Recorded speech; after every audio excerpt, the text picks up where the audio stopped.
சிவகாசியைச் சேர்ந்த 89 வயது தடகள வீரர் ஒருவர் சர்வதேச ஓட்டப்பந்தயங்களில் சளைக்காமல் பங்கேற்று உடல் மற்றும் மன உறுதியை நிரூபித்து வருகிறார். அந்த மூத்த இளைஞர் குறித்த செய்தி தொகுப்பை தற்போது காணலாம். இன்னும் 11 ஆண்டுகளில் வயதில் சதமடிக்க காத்திருக்கும் ராஜேந்திரன் தடகள விளையாட்டு வீரர் என்ற பெருமையுடன் சிவகாசி நகர வீதிகளில் வலம் வருகிறார். 3 பெண் பிள்ளைகளின் தந்தையான இவருக்கு 4 பேத்திகள், 2 பேரன்கள் உள்ளனர். தொழிலதிபர், சிவகாசி நகர்மன்ற துணைத் தலைவர் போன்ற பெயர்களை தாங்கியிருந்த ராஜேந்திரனுக்கு கடந்த 2010ஆம் ஆண்டு சிவகாசியில் நடந்த 42 கிலோமீட்டர் மாரத்தான் போட்டி திருப்பு முனையாக அமைந்தது.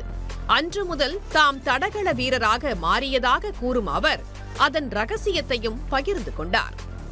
இந்த யோகா எக்ஸசைஸ் பண்ணாலும் உணவு கட்டுப்பாடு, அதாவது கரெக்டான உணவு, சரிசம விகித உணவு தான் சாப்பிடணும். அப்படி சாப்பிட்டாச்சுன்னா அதே மாதிரி சீக்கிரம் சாப்பிட்டுட்டு சீக்கிரம் படுக்கணும். தூக்கம் இல்லை. இன்றைக்கி இந்த ஃபோனெல்லாம் பார்த்து பண்ணுறதெல்லாம் குறைக்கணும்.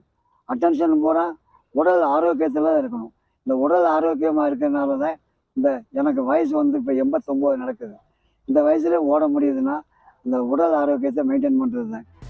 பல ஆண்டுகளுக்கு முன்பிருந்தே நாள்தோறும் 16 கிலோமீட்டர் நடைபயிற்சி மேற்கொள்ளும் பழக்கத்தை கொண்டிருந்த ராஜேந்திரனுக்கு ஓட்டப்பந்தயங்களில் அது கை கொடுத்தது. 2010க்கு பிறகு உள்நாட்டிலும் சர்வதேச அளவிலும் 145 இடங்களில் நடந்த தடகள போட்டி, ஓட்டப்பந்தயம், நடைப்பயண போட்டி, மாரத்தான் ஆகியவற்றில் அவர் கலந்து கொண்டார்.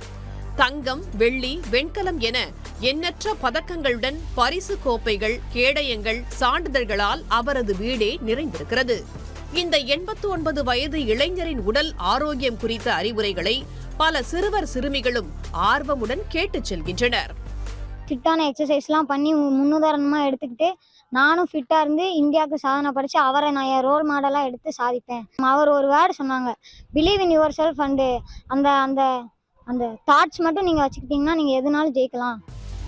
அடுத்த மாதம் ஸ்வீடன் நாட்டில் நடைபெற உள்ள சர்வதேச தடகள போட்டியில் தமிழ்நாட்டிலிருந்து 20 பேர் உள்பட இந்தியாவிலிருந்து 200 வீரர்கள் கலந்து கொள்ள உள்ளனர். அதில் தானும் பங்கேற்க உள்ளதாக கூறிய ராஜேந்திரன் தங்கத்தை தட்டி தூக்குவேன் என நம்பிக்கை தெரிவித்தார். சன் செய்திகளுக்காக சிவகாசி செய்தியாளர் DS குமார். உடனுக்குடன் செய்திகளை தெரிந்து கொள்ள சன் நியூஸ் பெல் ஐகானை கிளிக் பண்ணுங்க.